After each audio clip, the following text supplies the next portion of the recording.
Let me offer one other suggestion or tip, and that is, so each team gets 8 minutes. You can spend yours however you like, but when your opponents are using their prep time, you should be preparing during that time as well. So you actually get 16 minutes of prep time. It's just that you only get to control 8 minutes of that 16, however you want. Does that make sense? So you really have a lot more prep time than you think. And as Jake mentioned, use these cross-examination times to prepare as well. So you can actually get over 20 minutes of preparation time if you use it effectively. And I just wanted to add just two more things. If you notice the way he's charted this on the board, when the second affirmative has to answer all of the negative here, then you've got the negative block, and then the 1AR has to prioritize, right? Because they only have 3 minutes. Essentially what we see in a debate is like this. In the middle part of the debate, it gets real big, lots of arguments. It starts off relatively small, then gets big, and then gets smaller again. It's a good way to visualize how the debate actually occurs, because in these last 3 speeches, you have to prioritize. You have to pick and choose your arguments wisely, okay? Answer what you can lose on and reinforce arguments you can win on. Answer the arguments you can lose on, reinforce those arguments that you can win on. And then that's the last thing I want to say about this. In this context, if you're looking at a debate this way, it's a lot like verbal chess. If any of you play chess, or at least are familiar with the game, what you say here in the first negative speech might be the argument you end up focusing on in the last rebuttal. Okay? You may not really know right from the beginning of the debate because you don't know what the affirmative is going to say. But that one argument might be the argument that you really concentrate and prioritize and emphasize in that last speech. These other arguments that you're making, if those are not emphasized, like if you're not going to be able to win the debate on those, then they provide misdirection, don't they? They provide a distraction, because the affirmative has to answer all of them. See this? This white line here? The affirmative has to answer all of these arguments. So as the debate progresses, and if you are picking and choosing your arguments carefully, you can set up your opponent to answer arguments that may not really be all that important. And then that allows you to strengthen and reinforce the arguments that you really can win on, that they have essentially overlooked.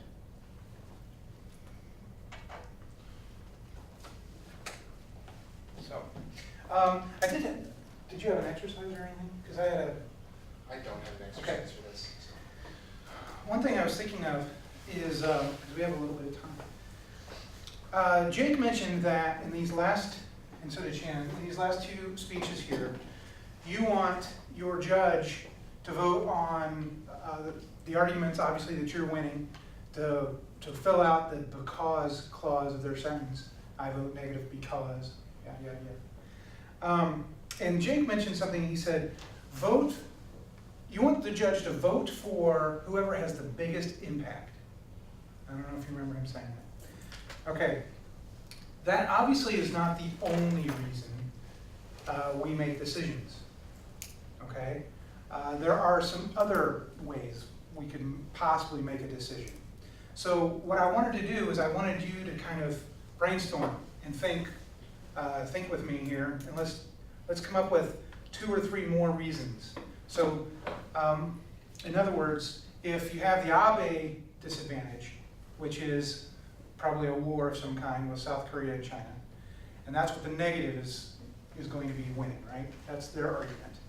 The affirmative might be winning the soft power advantage, okay? Which means if if they pass the plan, then Japan's prestige and respect goes up. Maybe not with China and South Korea, but probably would go up with other countries. Okay? So now, the judge is left with a decision. I could look at just the impact. What's a bigger problem? War with China and South Korea? Maybe. The soft power advantage is a little vague. But what are some other ways we could make a decision other than just the size of the impact? Let me help you out with one. What if I win that my argument occurs faster?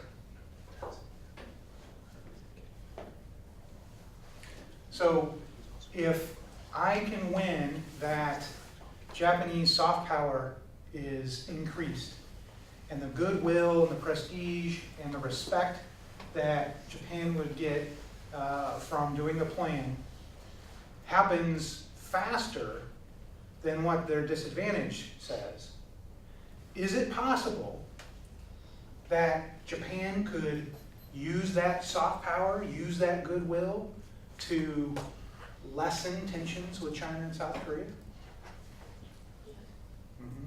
So you see, in that instance, what we call a time frame argument can allow you to take your strength, your strong argument, which in this case is the soft power advantage, and use it against your opponent's arguments.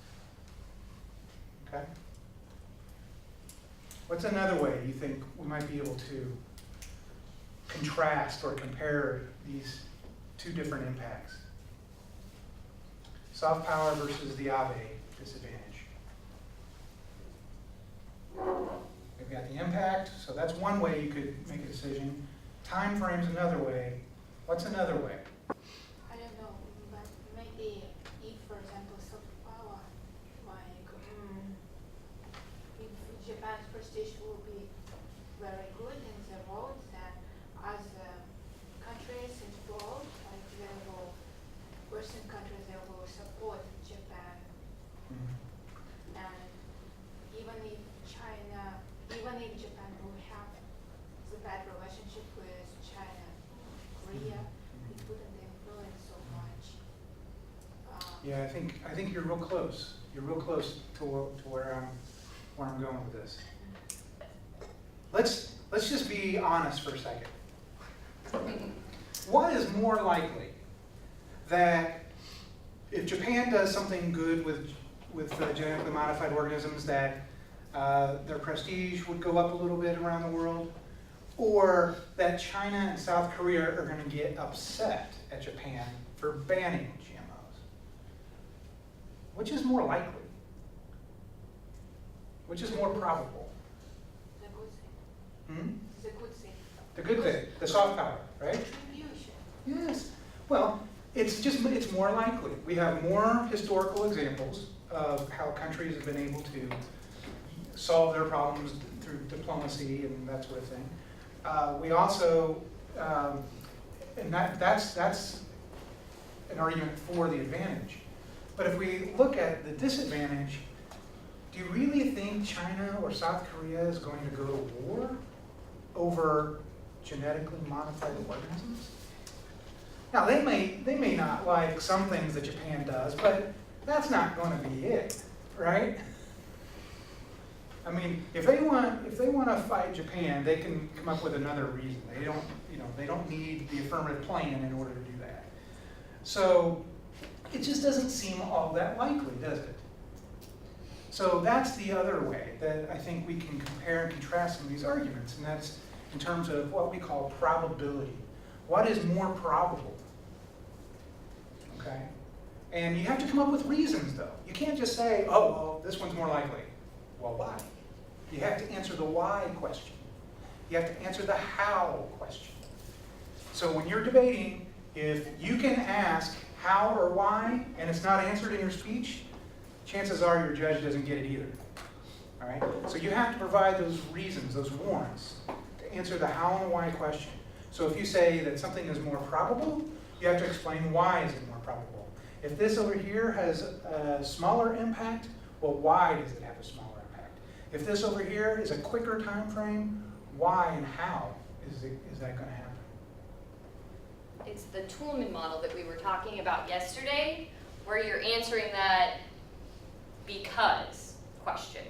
It's important because fill in the blank, whatever the reason is. You can't just, if you have a claim, remember we said a claim does not make a full argument, and to be persuasive and to win the round, you need to make full arguments. So you don't want to just stop at one sentence and then go, okay, moving on, and then go talk about something else. You want to make sure that you give a sentence about what you're saying, and then reasons why that claim is correct, and why they would want to look at it from your point of view.